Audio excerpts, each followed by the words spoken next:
So is testosterone bad for your heart? Well, if you Google testosterone, it will list risks of testosterone replacement therapy as prostate cancer, blood clots, heart attacks, mostly in men, voice deepening, clitoral enlargement, and infertility in women. So with both male and female patients, I do discuss these potential risks or side effects. In today's video, I want to highlight a new study that came out. Well, it came out in 2023, but it's newish, called the Traverse trial. And it was designed to answer some of the questions around the risks of testosterone replacement therapy, at least in men. And this study was specifically addressing heart attacks. I'll address some other concerns too, but the heart attack picture is important for both women and men to understand. Although this study was only in men, I'm going to talk about the impact of this study potentially for women. Now, the impact of the publication was that it actually changed the warning label on testosterone, which is really exciting. But what does that actually mean? Well, there's some interesting parallels between the Traverse trial and some of the women's HRT studies that I bet you haven't actually heard put together very frequently, or if at all. So before we get to the HRT comparison, let me explain this testosterone trial. Now, this video is for both men and women. So if you're interested in hormone replacement therapy, safety, TRT, this one will probably show you a different perspective of men's risk versus women's risk in hormone therapy. All right, before I get to this study though, let me just satisfy something for the FDA and the FTC. It is in the United States known that testosterone is only FDA approved for men for true hypogonadism or hypogonadotropic hypogonadism. The heck does that mean? So I'll explain what that means later, but just know that any other use is off-label. There are no FDA-approved testosterone products for women at all. So all of what I'm talking about essentially is off-label, just to be clear. So let's talk about the Traverse trial. So this is a study that was published in the New England Journal of Medicine in 2023. It investigated the cardiovascular safety of testosterone replacement therapy in, very distinctly, middle-aged and older men diagnosed with hypogonadism in either pre-existing or were at high risk of cardiovascular disease. So again, this definition of hypogonadism keeps coming up. So what does it mean? It means low testosterone, but it also means both on blood tests and clinically, meaning they had symptoms. Now, there's different definitions from, say, the American Urologic Association or other associations, but in general, hypogonadism means a serum or blood level of total testosterone of less than 300 nanogram per deciliter. And the clinical symptoms that they describe would be fatigue, low libido, erectile dysfunction, decreased muscle mass, etc. So I want to point out, too, though, that if your doctor is trying to get this diagnosis, they're going to have you test for men, your blood test for total testosterone twice at the exact same time, because the definition is so strict around having true hypogonadism and low testosterone. Now, in my opinion, I think this is too strict. When we look at low testosterone, when I ask about symptoms of low testosterone, I do see it in men with total testosterone levels over 300. My own case is an example of, average testosterone levels, but very low free testosterone levels because of an elevated SHBG, or sex hormone binding globulin. I see this very frequently in both men and women. So I think these criteria are too strict. I understand they want to be careful, and I respect that. But that's why we can use some of these things off-label for individuals who are having symptoms but don't necessarily meet this criteria. Anyway, back to the Traverse trial. So this study was looking at, as a primary outcome, the incidence of what's called major adverse cardiac events, or MACE. And they wanted to compare a testosterone group to a placebo group. So the results were relatively clear, which is that there was a 7% rate of events in the testosterone group versus 7.3 in the placebo group. So it wasn't necessarily protective, but there wasn't more. And that's kind of what they were hoping to show. Now, what's interesting about this trial is that there were some other adverse events. They were just rare. Things like atrial fibrillation or AFib, acute kidney injury, pulmonary embolism, which is a blood clot in the lungs. So those actually were more common in the testosterone group than compared to placebo, but that wasn't the primary outcome. So I'd like to just pause and draw an interesting parallel here for a second.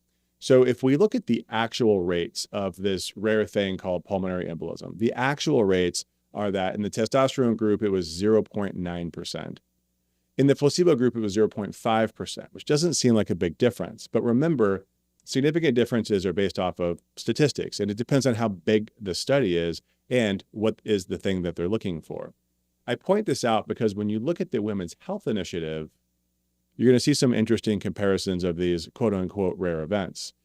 Before I get there, if you're struggling to put together your bone health program, trying to figure out what's right for you, and you haven't been to our masterclass, please come to our free masterclass. Totally free. Link in the description on YouTube. It's an hour of me going through the top 5 things that I see wrong for most people as they go through this bone health journey that we can correct in very little time. And then we spend about 20 minutes answering questions, and we've had thousands of people find this valuable. So if you haven't gone through it, link in the description on YouTube, or you can go to our website at osteocollective.com. Okay, so let's go back to the Women's Health Initiative. So the invasive breast cancer risk that they showed, we talk about this all the time, right? So if you look in those publications, you see that they noted that there were 38 cases per 10,000 women per year. And in the placebo group, that was in the combined therapy group. In the placebo group, it was 30 cases per 10,000 women per year. That's where you see people come up with a number where they say there were 8 additional cases per 10,000 women per year. So not that I would wish a case of breast cancer on anyone, but that's a very small number, and it is considered to be a rare side effect or risk if it's clinically relevant at all. All right, so now go back to the TRAVERSE trial, where I can take those statistics of pulmonary embolism and we can do the math to convert them to 10,000 patient years. So in the testosterone group, there were 28.8 cases per 10,000 patient years. And in the placebo group, there were 14. That means that there were 14.4 additional cases per 10,000 patient years in the testosterone group compared to placebo.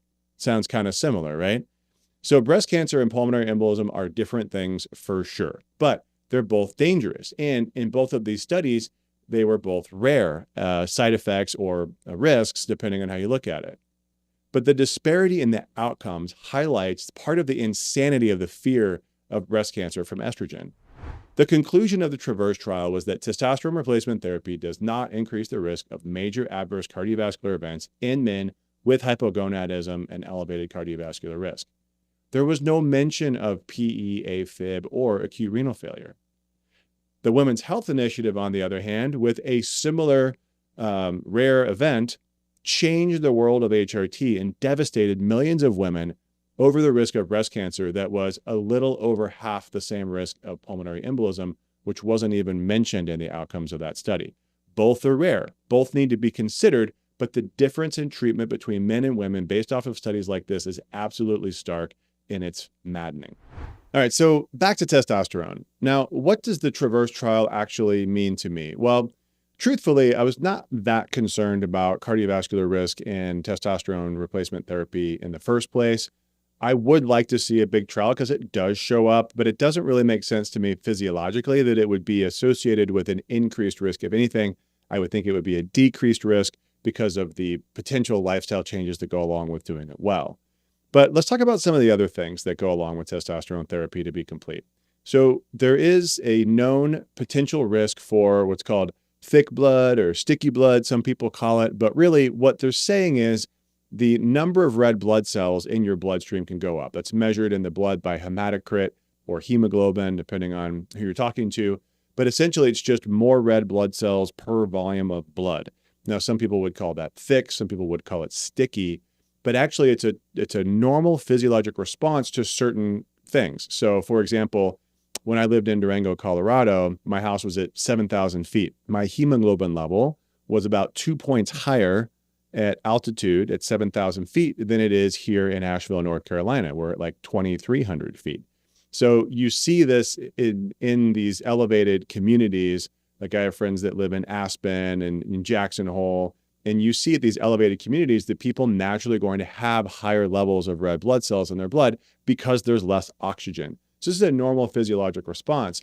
But what happens in most of the medical community is that this elevated hemoglobin is confused with a condition where it's not just red blood cells, but it's red blood cells, white blood cells, and platelets that are increased. That does increase your risk of blood clot. So what happens is a lot of doctors will say, oh, your blood's thick, you're at risk of blood clot. It's not really true. Show me any study that shows that that's true. There isn't one. But if you have elevated red cells, white cells, and platelets, then yeah, you are at risk for blood clot.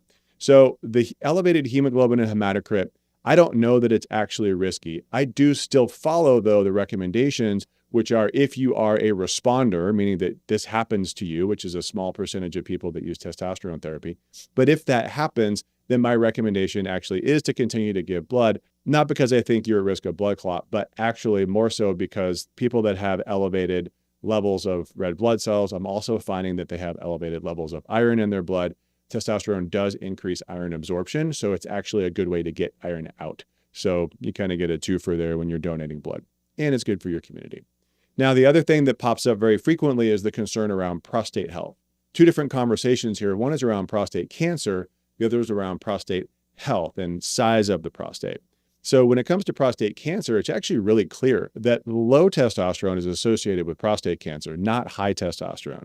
Then again, just like breast cancer and estrogen, this makes sense because if prostate cancer was associated with high levels of testosterone, we would see prostate cancer in young men, and we don't. Same thing with estrogen and breast cancer in women. But prostate size is a bit of a different story. I'm not going to get into the details here, but it is possible that if a man is converting testosterone into DHT at high levels, or there's a lot of other conversions you can talk about, but depending on what's happening with the testosterone, it could potentially result in the prostate getting bigger, which for some men is a problem. So it is something that needs to be monitored and talked about. It doesn't stop me from prescribing for most men, but some men who are at high risk of that being an issue, then it is something that we need to talk about and potentially move around. So one more thing about prostate cancer too, is that if someone has had prostate cancer, the traditional idea behind cancer and hormones is you are not ever a candidate for hormone therapy. That's not true in the prostate. It's not for everyone, just like women with breast cancer can potentially use hormone replacement therapy after their primary treatment for breast cancer, but it's not for everyone. But for some men who've had prostate cancer, it's not unreasonable to use testosterone because we have the blood marker PSA to monitor for recurrence of prostate cancer. So again, not for everyone, but if your doctor is saying no, it might be worth getting a second opinion just to see if potentially you could be using testosterone instead of usually what's happening is that we're eliminating testosterone, which of course has a tremendous impact on lifestyle. All right, so what about these risks for women? Well, for testosterone for women, we don't generally talk about heart attack. We don't talk about elevated levels of hemoglobin and hematocrit or red blood cells. Certainly don't talk about prostate cancer. But for women, we're generally going to be talking about the other things that scare women, which is hair loss or hair growth, things like a deepening voice. This is all real. And then there's also this thing that pops up in the literature called clitoromegaly, where the actual anatomy of the clitoris gets larger after being on an androgen or on testosterone. So the truth is all these things are real. The hair loss is the one that comes up the most. And it's because, especially for us, we have an older population. So my patients tend to be over the age of 60 on average. And what we have found is that the older a woman is as she starts testosterone, the more likely she is to have issues with hair loss as a result of androgens, testosterone, DHEA, it doesn't matter what it is. So for us, hair loss becomes a big deal. Now, when you look in the literature, though, there isn't really a big difference between hair loss from testosterone and hair loss from placebo in women, but we do certainly see it clinically. Now, as far as these other things like voice deepening, this is real, but generally in my experience is going to be due to abuse of testosterone, somebody who's using large doses, or maybe somebody who's not getting good pellet therapy and the pellets are producing very high levels of testosterone. Now, the actual anatomy change, the clitoris getting larger, I think it's pretty darn rare. I've only seen in all the studies I've looked at on testosterone in women, I've only seen it reported one time, and they didn't do any kind of physical exam. So I think, who knows, maybe this woman just read about it and maybe thought that she saw it. Maybe it actually happened. We don't know, but it's really rare. And it would, again, be likely due to abuse, really high levels for a prolonged period of time. Okay, let's talk about how we treat men and women with testosterone. A couple things to talk about here. So in general, if we're going to replace testosterone in men, the primary route is through injection. We use injection because testosterone comes in a thick liquid and it's designed to be injected intramuscularly. So it doesn't do well sub-Q. It does better if it goes into the muscle, it gets absorbed better. So an intramuscular injection, the way that we do it in our practice is twice weekly. So you do 2 injections a week. Some men will do 1 time a week, but the less frequent the injections, the more you're going to get a rise and fall of testosterone. I actually prefer doing it more frequently. So for men that are open to it, you could even go up to daily injections. Obviously, you have to titrate the dose depending on the frequency. Now, there is a new oral called Kysotrex is the brand name. And this is a pretty exciting treatment because the old oral testosterone therapies were really hard on the liver, didn't seem like a good idea. But the new oral therapy actually gets absorbed into the lymphatic system, so they say, bypasses the liver, and you can use oral testosterone. So I do have patients on Kysotrex that are doing really well.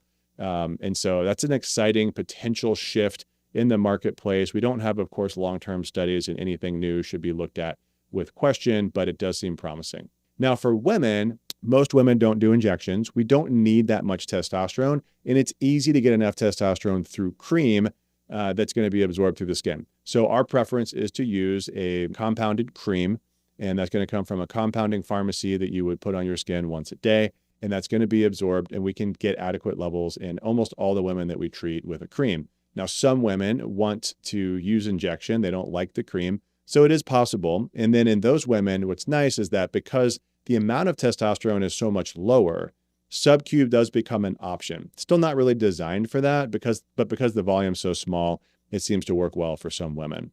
Now, there is also the option of pellets, and I've interviewed providers like Terry Denai and some other providers who are really good at pellet therapy. And if a doctor is really good at pellet therapy, you can get sustained levels over a long period of time, and it should be safe. The problem I see with pellets is that it's hard to know if somebody is really good. So we do see some women that have had very bad experiences with pellets. They've had levels all over the place. They've lost all their hair. They're seeing all these side effects because their levels aren't good. So pellets can definitely be done wrong. They can be done well. So I look at that with a lot of caution, and I recommend people use creams because it's going to be more consistent from day to day. We can dose it. We can change it. If you're having issues, we can stop it. So I just prefer creams for women and injections for men. All right, that's all I've got on testosterone today. I hope you liked that review of the TRAVERSE trial. Remember that a diagnosis of osteoporosis isn't the end, but deciding to reverse it is a beginning. I'll see you in the next video.